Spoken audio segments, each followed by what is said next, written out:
Mariano, muchísimas gracias por venir a la Liga de la Ciencia. No, un placer. Con Andy nos interesan muchísimo estos temas y bueno, los trastornos psiquiátricos son varios, son un montón. En su laboratorio, ¿en cuáles se enfocan? Nosotros estamos más abocados a estudiar algunos aspectos de la ansiedad y de la depresión. Pero ustedes saben, o quizás no, pero se los cuento, que tanto la ansiedad como la depresión, digamos, lo que conocemos como ansiedad y depresión en humanos, en realidad hay muchos tipos de depresión y muchos tipos de ansiedad. Entonces nosotros estudiamos, sobre todo en animales, algunos aspectos de esas variantes, digamos.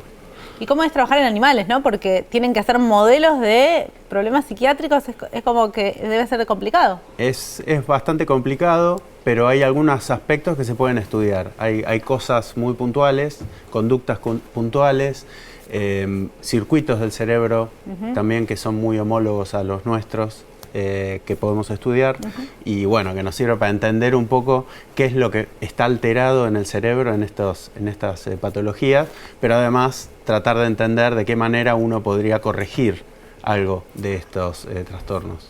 Vos hablaste de circuitos neuronales o cerebrales y así se llama tu grupo de investigación, ¿no? A mí me llamó un poco la atención, ¿cómo definen un circuito? ¿Por qué dicen circuitos? Y bueno, un circuito es definido como digamos, un conjunto de partes en los cuales hay neuronas, hay glía, hay distintos tipos celulares que conforman el cerebro, pero que tienen una función específica, tienen un rol específico. Es como si fuera una cadena de producción específica de conducta, ¿sí? Entonces un circuito queda definido por su función particular, digamos.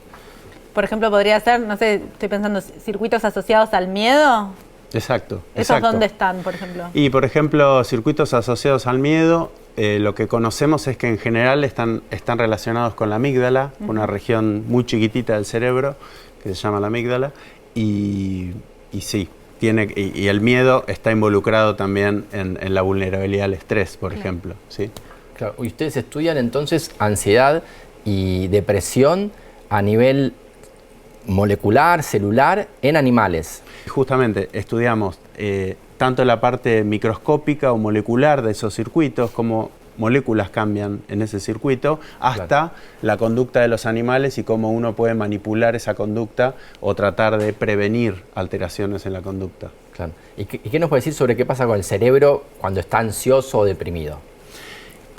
Bueno, ahí es complejo el tema, porque una cosa es qué es lo que pasó en ese cerebro para llegar a ese punto, a ese estado, ¿sí? Cómo ese cerebro maduró, qué experiencias tuvo en la infancia, la historia de vida de ese cerebro, ¿no? Claro. Y otra cosa es en el momento en que está reaccionando ante un estímulo que le genera, por ejemplo, ansiedad, ¿sí? Una situación de estrés, una situación, por ejemplo, ahora en la guerra, estar frente a bombardeos constantes, ¿no? ¿Qué le genera a uno como respuesta ante ese estímulo? Y bueno, son cosas que nosotros tratamos de separar, porque no es lo mismo cuando el cerebro está formando que cuando el cerebro ya está formado y está respondiendo. Y vos hablas siempre de esto, de las etapas tempranas. ¿Por qué son tan importantes?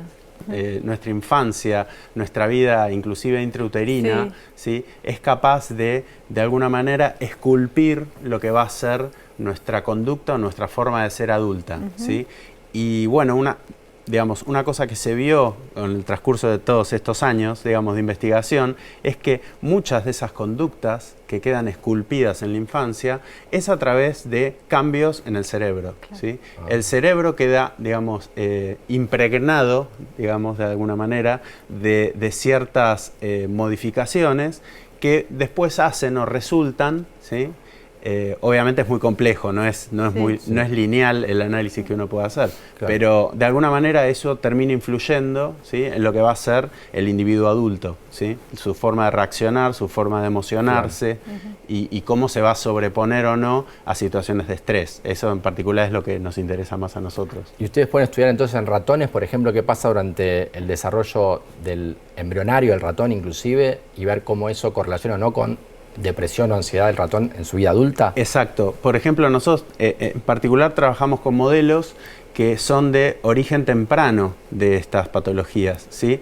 Son modelos que están en roedores, o sea, es un modelo que se puede hacer tanto en ratas como en ratones, y por distintas exposiciones que uno hace de esos animales durante su etapa de lactancia, o puede ser durante la preñez de las madres, o puede ser inclusive durante el destete, ¿sí? Es decir, una vez finalizada la lactancia, uno puede inducir alteraciones de conducta de manera permanente en esos individuos. Entonces, en estos modelos uno puede estudiar qué es lo que uno está haciendo, de qué manera uno está interfiriendo en ese desarrollo, en esa maduración del cerebro, como para inducir cambios permanentes que obviamente quedan plasmados también en el circuiterío, ¿sí? En el cerebro, en la forma en que el cerebro queda conectado y funciona. Y en esa línea ustedes también podrían estudiar alguna fármaco que pueda revertir eso. Exacto. En el laboratorio trabajamos en un sistema de neurotransmisión que es la serotonina, que la serotonina tiene que ver desde el placer a la locomoción, ¿sí? O sea, pasa por cardiovascular, respiratorio, por todos los sistemas. Está bueno que lo aclares porque a veces se hace, ¿no?, como esa idea de que es el neurotransmisor del amor, qué sé yo, no, es más complejo. Tal cual, tal cual. Yo, bueno,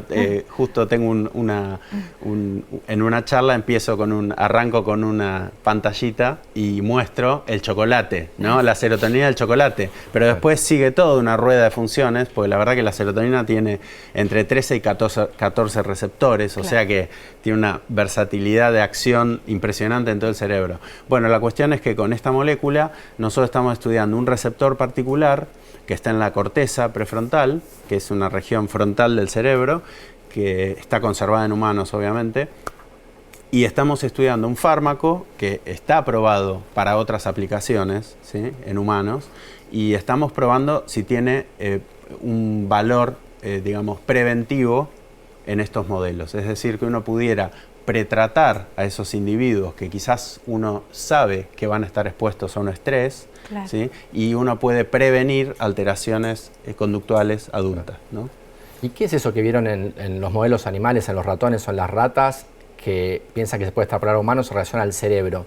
Decís que ya vieron algunos comportamientos cuando se inducen al estrés y de cambios en los circuitos neuronales de los ratones. Sí, sobre todo eso tiene que ver con, porque de nuevo, como estamos limitados en humanos a función, digamos, a estudios de imágenes no invasivos, entonces lo que podemos ver es quizás hiperconectividad, o sea, una activación exacerbada de alguna región en particular. Eso lo estamos viendo también en ratones de la misma área, por ejemplo. ¿Sí? ¿Y es consistente con lo que encuentran con lo que pasa con el cerebro en el desarrollo? En el desarrollo pareciera que, digamos, una cosa, porque lo que no tenemos tanta casuística en humanos es en pacientes jóvenes. Entonces, no es lo mismo, por ejemplo, hay la resultante en los adultos, tenemos imágenes, ¿sí?, en esos pacientes, pero en pacientes juveniles que quizás desarrollan una ansiedad precoz, una depresión precoz, no hay tanta casuística. No, casuística decís neuroimágenes. Neuroimágenes, claro, no hay tantos alguien pacientes que todavía no desarrolló un trastorno de salud mental se haría una resonancia magnética. O sea, son muy pocos los casos que por algún otro motivo quizás se hicieron y uno puede estudiar, pero en realidad te falta información. Exacto, falta la información, que es un poco siempre también, o sea, uno va en paralelo investigando en ratones o en ratas y va sabiendo cosas de humanos, pero muchas veces lo que uno conoce de humanos es lo que guía el estudio preclínico, ¿no?, en animales. Entonces, en este caso, digamos, lo que sería muy interesante respecto a eso, me parece, es poder tener, por ejemplo, biomarcadores o mediciones que uno pueda hacer en estos pacientes jóvenes, como digamos, de alto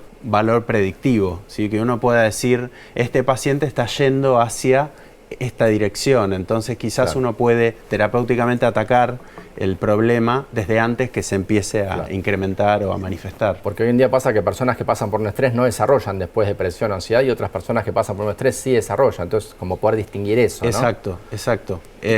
Ahí está también tratar de seguir investigando y hacer ciencia básica para tratar de entender exactamente qué es lo que pasa, porque hasta que no sepamos bien, no tengamos un mapa completo de qué es lo que pasa, es muy difícil diseñar terapéuticas efectivas y precisas, ¿no? Claro, claro.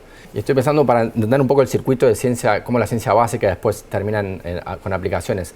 Ustedes hacen un estudio muy básico donde con un modelo animal piensan que tal vez hay una droga que puede ayudar a revertir o prevenir contra la depresión y la ansiedad, ¿no? ¿Está bien lo que digo? Sí, sí. Bien, ¿y eso ya lo probaron en ratones, ese fármaco que ahora piensan que puede funcionar? Ese fármaco, nosotros en nuestros modelos lo estamos probando ahora. Es lo que estamos haciendo ahora en el laboratorio, por ejemplo. Pero ya se ha probado para otros tipos de patologías o de modelo y ha funcionado. Bien. ¿Y por qué piensan que ese fármaco va a servir? ¿Qué es lo que vieron? Porque el fármaco viene a bloquear, ¿sí? Es un bloqueante de una vía de señalización en las neuronas particular de serotonina, justamente, de las vías de serotonina, y lo que estaría es previniendo una sobreactivación de esa vía, ¿sí? Esa prevención de esa sobreactivación en el desarrollo podría ser suficiente para evitar que se induzcan, digamos, cambios nocivos tanto en el cerebro como en la conducta. O sea, cuando hablamos de cambios nocivos en el cerebro significa que repercuten nocivamente en la conducta, no es que el cerebro se le empiezan a hacer burbujas, ¿no? Claro, es como si un circuito quedara sensible y quizás frente a cualquier estímulo que quizás, no sé, no es tan estresante o una persona que no sufrió estrés en su infancia puede lidiar con ello o tiene otras herramientas, ese circuito está como reactivo de alguna manera y eso se podría prevenir, está buenísimo. Porque aparte, digamos, la verdad, ¿no? O sea, vivimos en una vida llena de estímulos estresantes, o sea que sería importantísimo. Igual es cierto que, por ejemplo, con el tema del estrés, tampoco es, el cerebro, como siempre, nunca es lineal, ¿no? Entonces, con el tema del estrés hay una cosa que es interesante, que hay experimentos que mostraron que, por ejemplo, cierta dosis de estrés termina siendo beneficiosa para el desarrollo por ejemplo, del cerebro y de las conductas emocionales adultas, ¿no? Esto estoy hablando en ratones y en ratas también. Pero si esa cierta dosis de estrés es solo conveniente si luego el individuo se va a desarrollar en un ambiente con estrés. Es decir, si a uno fue expuesto, por ejemplo, en la guerra, al estrés de la guerra, todo lo que conlleva mudanzas, destrucción, ¿sí? Pero uno después se va a criar en un entorno de guerra, eso sería menos nocivo, ¿sí?, que no haber sido expuesto a estrés. Por ejemplo, si alguien no fue expuesto a estrés en la vida temprana y después lo llevan a una guerra, es súper estresante. ¿Sí? Claro. No sé si me quedó claro. Sí, está buenísimo que lo aclares, porque claro, el cerebro se adapta. Hay cierta dosis. El cerebro lo que tiene como órgano es que el cerebro funciona desde el momento que es. No es que se está formando y una vez que está formado dice, bueno, empiezo a funcionar. No, el cerebro está formando y está funcionando. Entonces, eso hace que todos los estímulos se van recibiendo y eso ayuda a que se vaya formando las conexiones, los circuitos, qué circuito va a hacer qué cosa. Estoy pensando en voz alta, ¿no? Pero si una persona tuvo mucho estrés durante su infancia, después capaz que suena el despertador y ya es una ansiedad que no se condice con el estrés que viviste durante la infancia y te cuesta sociabilizar, te cuesta cualquier cosa, es gravísima. No sé. Y bueno, puede ser, esa situación que vos mencionás es más parecida, por ejemplo, a lo que le pasa a los adultos, a los soldados, cuando van a la guerra y vuelven y tienen estrés postraumático.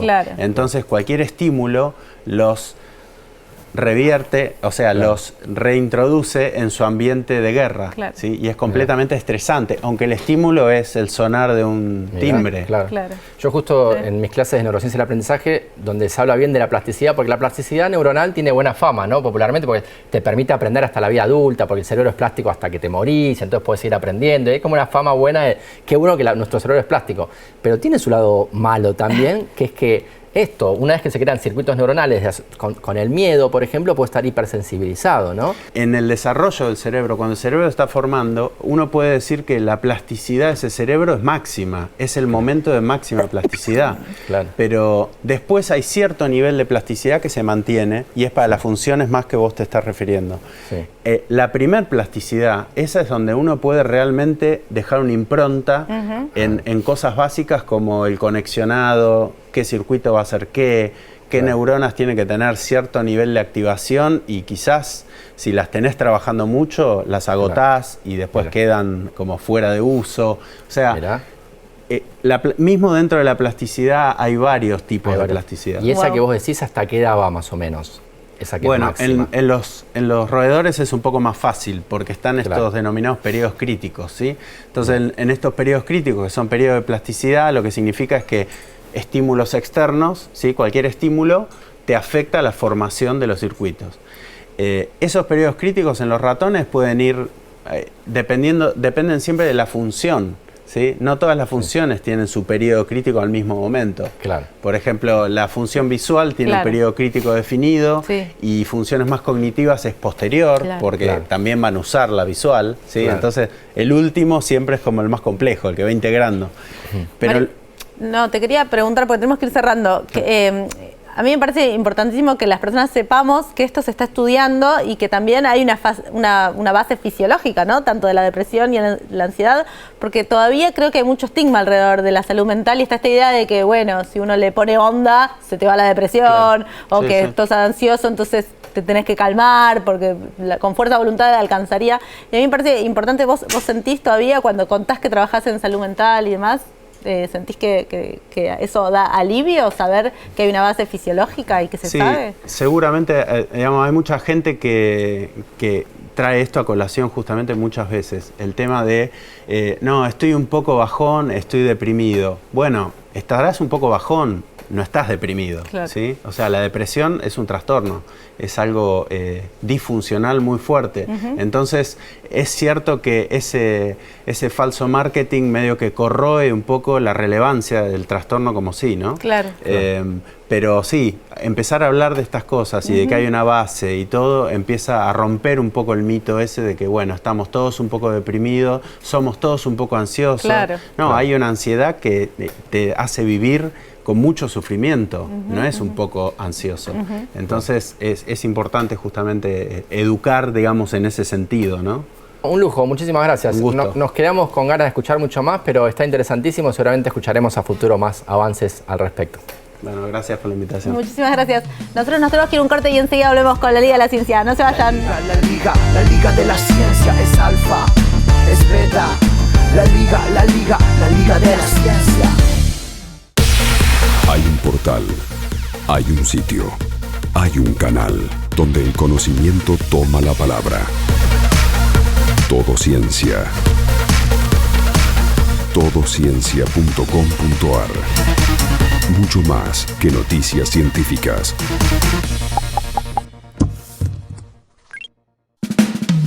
Es nano, es mega.